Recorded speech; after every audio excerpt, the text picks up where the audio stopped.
ఇంకో పెద్దోడు ఉన్నాడు, ఆ అశోక్ గాడు, ఆనంద్ గాడు, ఈ లచ్చ, ఈ హరిగాడు, నలుగురు యావాలా నాకు మనసంత దొరకాల, నా బిడ్డకు మనసంత దొరకాల. కానీ అమ్మ ఇన్నిసార్లు మిమ్మల్ని హెచ్చరిస్తూ ఉన్నారు, నీ కూతురికి అపాయం ఉంది, జాగ్రత్త పడండి అంటున్నా కూడా మీరు ఇంకా నమ్మారు అసలు హరిబాబు అంటే కాలు మొక్కుతుండు అంటే మొత్తం వాడు ఎక్కువ మాట్లాడాడు కదమ్మా. కొంచెం అని మాటలల్లా మనకు అని మాటలల్లా కొంచెమంతా తెలితే ఏర్పడుతుండే. కొంచెమంతా నీ బిడ్డ గిట్లాంటుంది గట్లాంటుంది, నీ బిడ్డ నాకు వద్దు, నువ్వు మరి నేను ఇంట్లోకి వెళ్ళిపోతా అన్న పట్టుదల మీద పూర్తి నాకు కక్కడు. ఏమయ్యా మరి ఉంటావా పోతావా, నీకు ఇష్టం లేకపోతేవో మాట నాకు అత్తమ్మ. మీరు ఎట్లా దొరకాల నాకు, మీ యూట్యూబర్ ఎట్లా దొరకాల నాకు, మీరు ఎట్లా దొరకాలి అత్తమ్మ? మీ ఇంట్లో వాడు నాకు అదృష్టం. నన్ను గింత గలిజిగాని మీరు చేసుకుర్రంటే నా 2 కాళ్ళ మీద పడి నీకు దండం పెడుతున్నా అత్తమ్మ. నువ్వు ఎట్లా దొరికినావు నాకు, నువ్వు బట్టలు ఎట్లా కొన్నావు నాకు, నా తల్లి వరకు ఒక సెట్ కొనలే, ఒక కంగి కొనలే. నువ్వు ఇన్నిగానం కొన్నావంటే నిన్నిసే పెట్టిపోతాను అత్తమ్మ, నీ బిడ్డనిసే పెట్టిపోతాను. ఇదేం బలగం అత్తమ్మ, ఈ బలగంలో నన్ను వేసినావంటే, నన్ను చీర తీసినావంటే నువ్వు దేవతమని మొక్కిండమ్మా 50 సార్లు మొక్కిండు. ఎట్లా నేను అపార్థం చేసుకోవాలా? నా బిడ్డను కూడా నటించే లోపల దీన్ని కూడా ఏమనకపాయి. ఒక కట్నం కాడ అయితే బగ్గ రద్దు పెట్టిండు, నాకు దిక్కు లేదు. ఇప్పుడు పోయమంటే నేను ఏడుకెళ్ళి పోయాలా? ముట్ట చెప్పినా లేదా?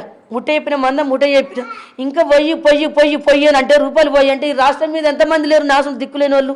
అందరు ఉన్నోళ్ళు ఉన్నారా? ఉన్నోళ్ళు కోట్లు పోతారు, కోట్లు కాదు డాలర్లే పోతుర్రు.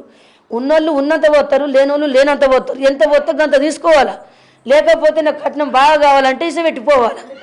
కానీ ఇసుంటి కలకల చెయ్యొద్దు, అసుంటి తల్లి ఉండద్దమ్మా. రూపాయలు ఫస్ట్ అడగచ్చినప్పుడే అన్నది ఎన్ని లక్షలు పోతారు, ఎన్ని లక్షలు, మా దగ్గర లక్షలు లేవమ్మా, పైసలు పిసలు అడగకు, అయినా మీ సంబంధం మాకు వద్దు. ఇగో నా పెద్ద కొడుకుకు 4 ఎకరాల పొలం ఇచ్చిర్రు, 50 లక్షలు పోసిర్రు. నా చిన్న నడుపు కొడుకుకు 20 లక్షలు పోసిర్రు, 5 ఎకరాల పొలం ఇచ్చిర్రు. గవర్నమెంట్ జాబ్లు, అలా పనులు లేవు పాడలేవు, అడక తిని తిరుగుతుర్రు. పంచాయతీల పన్న ఏం పెళ్ళి ఏమన్నా వారెత్తాడేమో అని అలా సంకల పన్న తిరుగుతుర్రు. ఏం పెళ్ళి సారు నీకు దండం పెడుతున్నా అని పేరు, ఏం పేరే ఆనంద్, నీ దగ్గర పని చేస్తుండంట, నీ కాలు మొక్కుతున్నా. మీ నాసుంటి బిడ్డలు మీకు కూడా ఉన్నారు.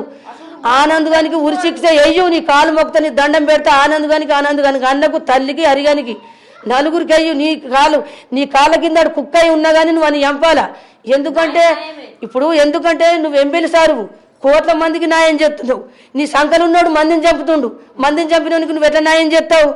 అడుపు పగ ఉండి పక్కన పోయాండు. ఇవాళ నా బిడ్డనే చంపిరు, ఇంకెంత మందిని చంపుతారు తెలియదు.